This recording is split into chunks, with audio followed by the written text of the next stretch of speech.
We need your support. Click the like buttons below. Now onto the video.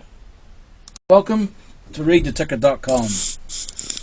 Today we're going to talk about something a little bit different, and that's the power of a simple moving average. Now we're going to look at our example of study is going to be on using the simple average periods 250, 500, 1000, 1500, 3000, 6000 on the Dow Jones Industrial Average. Time frame is going to be weekly, and we're going to look at over 200 years of data. Now the exercise we're going to do here, you can do in any stock or any security you have.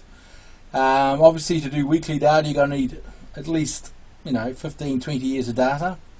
Luckily for us at readtheticker.com we do keep more than 10 years of data. Most online websites and services sort of cut the data off at 10 years and you wonder what you can do after that. But we try and keep as much data as we can on the website because the power of simple moving averages is very good. So what does it mean when price falls back to the simple moving average? Well, simply price is resetting to a period of time that undoes what has gone before. The more erroneous behavior of the price, the greater the reset. Price of the reset is the price Mr. Market believes we're all agreed to start again. Price finds truth. So if you've had a mania going on or a pump up or incorrect news and it's found out to be incorrect, price will fall, and Mr. Market has a fair idea where price will stop until all the other traders will come in and believe this is a reset. We had a bit of an error in the market, price has fallen, it's undone, the weak hands are flushed out, those people who are wrong have been taken out, price goes down to a level where people believe we can start again, because obviously the market is continuous.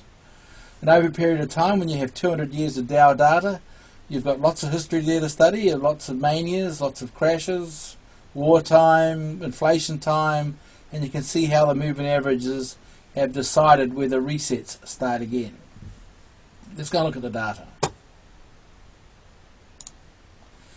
Here we have 200 years of Dow data, and the lowest one is the 6000 weekly, and the top one is the 250 weekly.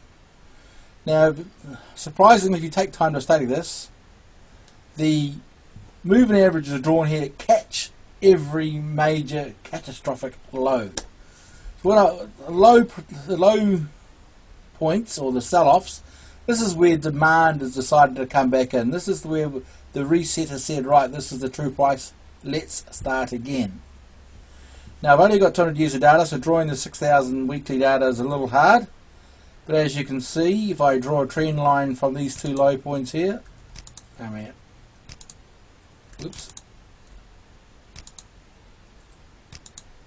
you can see these two low points here, and probably these ones here do come into the 6000 weekly moving average. And the numbers I chose for the moving average were even numbers: 250, 500, 1000, 1500, 3000, what have you. They're pretty much based on Gann numbers. Okay, I know people have heard of the Fibonacci, but in this situation I've used the Gann theory of numbers because it just fits better. As you can see, prior 1932, moving averages found these big lows where the sell-offs and price reset again.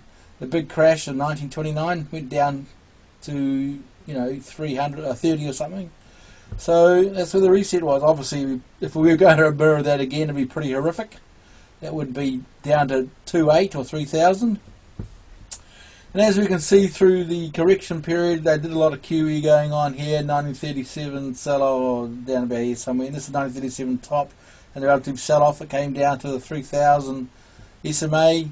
And this is the period of Vietnam War, high inflation. And you can see it first hits 250, then it goes down to I think it's 1000, 1500, and it's contained there. I don't get that right. Yeah, the 1500. So as you know, it steps. For example, this is a better example up here. Here we had hit the 500, 2003. hit the 1,000 there, and of course it'd be very interesting if we ever got down to that one, which is the 1,500, because that's around 10,000. Now, it is interesting the fact that it sort of steps lower and lower into the different moving averages, and that's been repeated here. He sort of starts off there, bang, bang, and people might call that a broadening top. It is, you know, it's quite spooky. Yeah, well, here we smash right down to the low ones, so didn't really have much chance. So, for investigating what's the current situation, I'm going to zoom in a bit. We'll go in a 1,000 bars, say.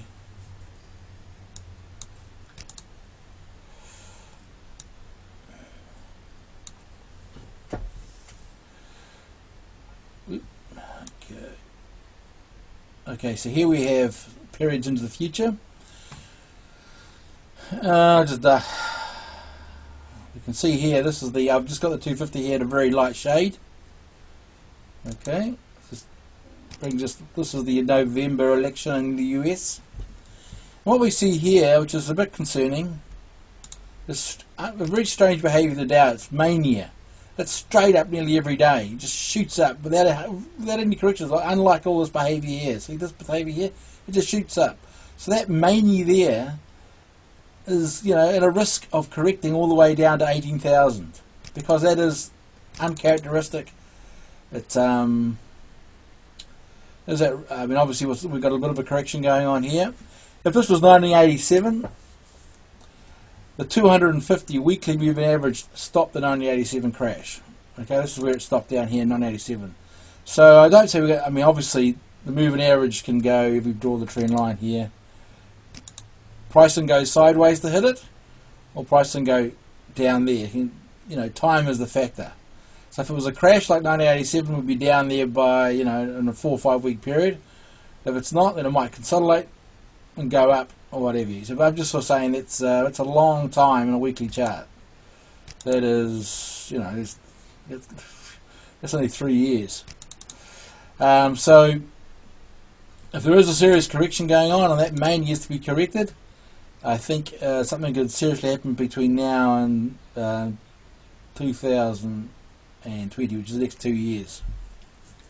Of course, it'll keep going up, but my point is, this period here is mania because of the price action is going up and up and higher. If we ever got a Charles Leno type cycle low, as he's been quoting for some time, Dow 5,000, well, that's way down below here. So let's go pull back a few data points. 5,000. Because if a price does reset, like I said before, it's undoing all the erroneous behaviour what's been on before it to find the true value of the market. Oh, it's a bit much.